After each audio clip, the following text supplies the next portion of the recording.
were talking to an energy company in Texas just a couple weeks ago. They're talking about, and as crazy as it is, they're still discovering new oil fields in Texas.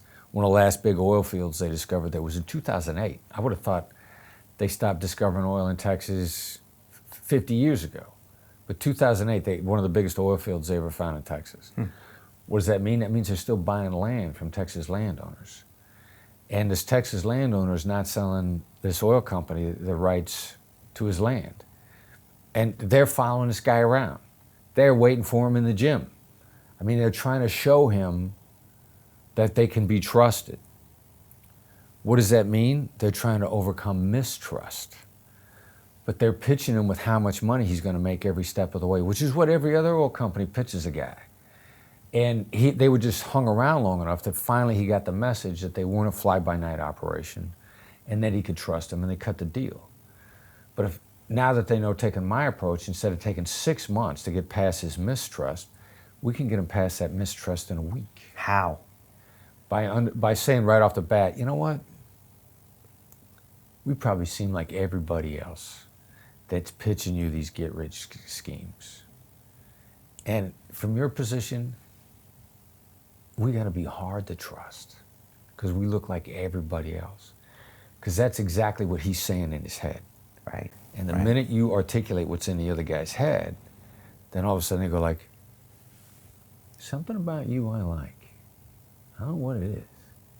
And that's how we get in the side door. Right. I think you say if you try to call out a negative that's not there, you won't plant it, which is I think you're saying there. But if you try to deny a negative that's not there, then you plant that thing. The 2 millimeter shift. And it's crazy because everybody's used to denying negatives. Because that oil guy, if we hadn't taught him, he might have said, you know what, I don't want us to look like everybody else. I don't want you to think that we're like every other salesperson. Right. And that's when the guy goes, you're denying it. You must be like them. Right. Otherwise you wouldn't deny it. The gut reaction is you deny what you're afraid of. But when you say, you know, we probably look like everybody else, then now suddenly I look accountable to you. I look honest. I look fearless to you. What's the next statement after you say that? We probably look like this big oil company that wants to come in and muscle you over and squeeze you out of a good deal. What's the next line after that? Well, then it's a little bit of a dance at that point. Right. And my next line is this. I got to shut up.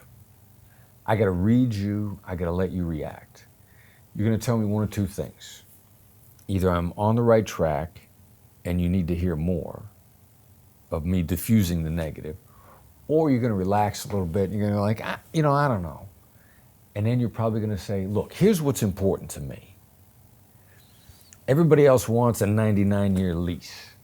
You know, I got kids I got to worry about, all right? You know, I've just opened a trust that I'm moving my assets into. You're going to tell me what you need to make the deal. Okay. And at that point in time, now the next thing you're going to do is you're going to watch me to see if I actually listen to you. Right. There's an article that I saw a few years ago. The guy in charge of marketing for Facebook said he hated dealing with people from Hollywood because they all sit down, they say, what's keeping you up at night? And then don't listen to the answer. Right.